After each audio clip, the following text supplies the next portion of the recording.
माननीय वित्त मंत्री श्रीमती निर्मला सीतारमन जी।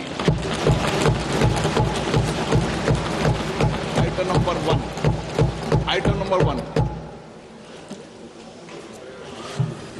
Sir, with your permission, table a copy each of the following papers, Hindi and English versions, under Article 281 of the Constitution. Report for 2026 to 2031, Volume 1, Main Report of the 16th Finance Commission. 2. Report for 2026-2031, Volume 2, Annexures of the 16th Finance Commission. Number 3, explanatory memorandum as to the action taken on the recommendations contained in the above report. Item number 2, माननीय वित्त मंत्री निर्मला सीतारमन जी।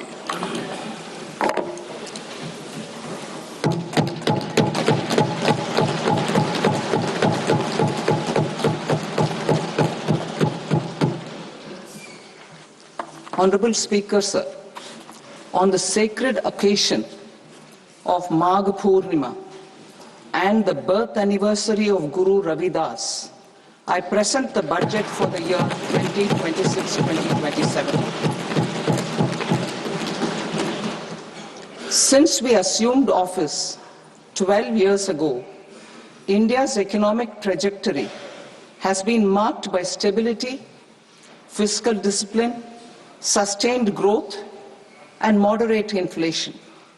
This is the result of conscious choices we have made, even in times heightened uncertainty and disruption. Our government, led by Honorable Prime Minister Modi, has decisively and consistently chosen action over ambivalence, reform over rhetoric, and people over populism. We have pursued far-reaching structural reforms, fiscal prudence and monetary stability, whilst maintaining a strong thrust on public investment. Keeping Atmanirbharta as a lodestar, we have built domestic manufacturing capacity, energy security, and reduced critical import dependencies. Simultaneously, we have ensured that citizens benefit from every action of the government, undertaking reforms to support employment generation, agricultural productivity, household purchasing power, and universal services to people. These measures have delivered a high growth rate of around 7% and helped us make substantial strides in poverty reduction and improvement in the lives of our people. Today, we face an external environment in which trade and multilateralism are imperiled and access to resources and supply chains are disrupted.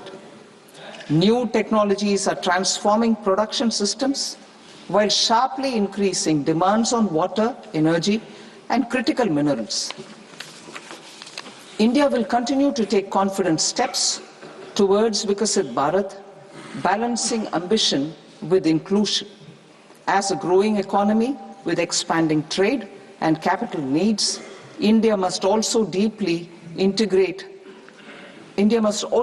remain deeply integrated with global markets, exporting more and attracting stable long-term investment. As I begin Part A, I want to express my gratitude to the people for standing firmly with us as we forge our way together towards becoming one of the largest economies of the world.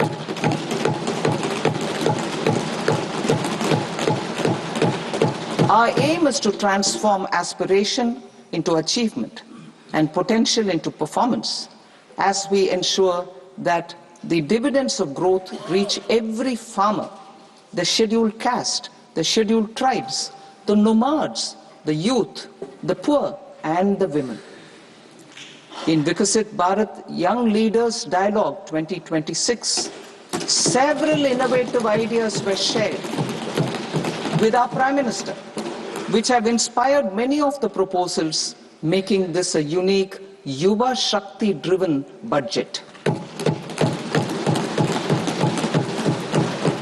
Our government's sankalp is to focus on our poor, underprivileged, and the disadvantaged. To deliver on this sankalp, and given that this is the first budget prepared in Kartavya Bhavan, we are inspired by three Kartavya. Our first Kartavya is to accelerate and sustain economic growth by enhancing productivity and competitiveness and building resilience to volatile global dynamics. Our second Kartavya is to fulfill aspirations of our people and build their capacity, making them strong partners in India's path to prosperity. Our third Kartavya, aligned with our vision of Sabka Saath, Sabka Vikas, is to ensure that every family, community, region, and sector has access to resources, amenities, and opportunities for meaningful participation.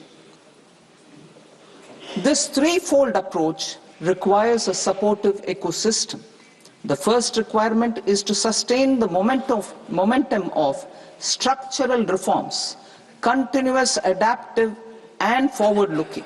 Second, a robust and resilient financial sector is central to mobilizing savings, allocating capital efficiently, and managing risks.